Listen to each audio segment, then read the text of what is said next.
औषधे चिन्तयेद्विष्णुम् भोजने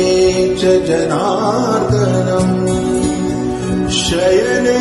पद्मनाभम् च विवाहे च प्रजापतिम् युद्धे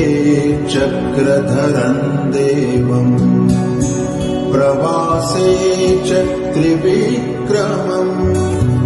नारायणम् तनुत्यागे श्रीधरम् प्रियसङ्गमे दुःस्वप्ने स्मर गोविन्दम्